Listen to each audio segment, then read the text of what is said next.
যুব সমাজ যদি দক্ষতা অর্জন করতে পারে তাহলে শুধু শিক্ষা অর্জন করলে হবে না, শিক্ষার সাথে দক্ষতার উন্নয়ন অপরিহার্য।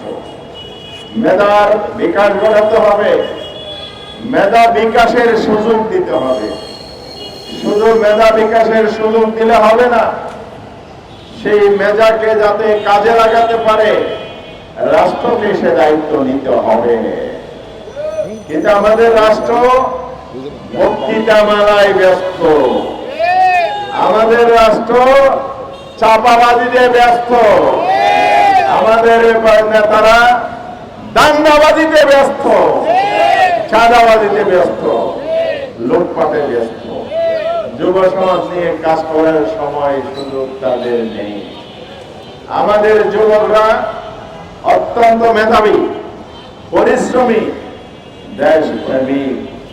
যে যুবকরা দেশপ্রেমিক তাদেরকে দাবিয়ে রাখা যায় না। যে যুবকরা সৎ তাদেরকে পিছনে ফেলা যায় না। যে যুবকরা সাহসী, ঐক্যবদ্ধ, সেই যুবকরা ইতিহাস রচনা করতে জানে। জুলাই বিপ্লবের কথা জানেন? অন্যায়ের বিরুদ্ধে, বৈষম্যের বিরুদ্ধে তরুণ ঐক্যবদ্ধ হয়েছিল। সেই তরুণরা নতুন বাংলাদেশ এনে দিয়েছে।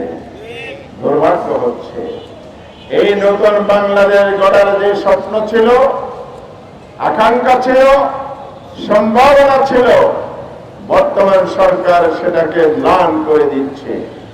কারণ নতুন বাংলাদেশকে আগামী দিনের সমৃদ্ধ, মানবিক, উন্নত, আত্মনির্ভরশীল বাংলাদেশ হিসাবে গড়তে হলে সংস্কারের কোনো বিকল্প নাই।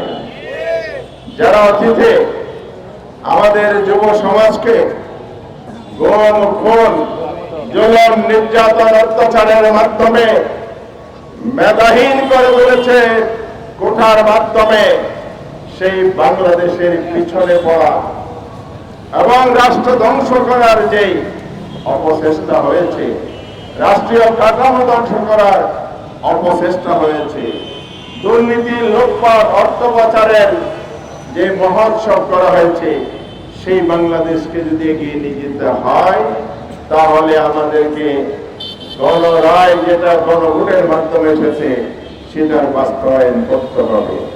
এখানে যুব সমাজের প্রতিভার লালন, তাদের সামাজিক, নৈতিক এবং রাষ্ট্রীয় এবং জীবনের সর্বক্ষেত্রের উন্নয়নের রূপরেখা দেয়া আছে। এই সরকার কেন বাস্তবায়ন করতে চায় না? এই জন্য বাস্তবায়ন করতে চায় না, যদি গণভোটের রায় বাস্তবায়ন হয় তাহলে মানবাধিকার কমিশন স্বাধীন হবে, শক্তিশালী হবে। এই মানবাধিকার কমিশন যদি শক্তিশালী হয়, অতীতে যেভাবে যুব সমাজকে রাজনৈতিক কারণে, রাজনৈতিক বিবেচনায় গুম করা হয়েছে, খুন করা হয়েছে, সেটা বন্ধ হবে।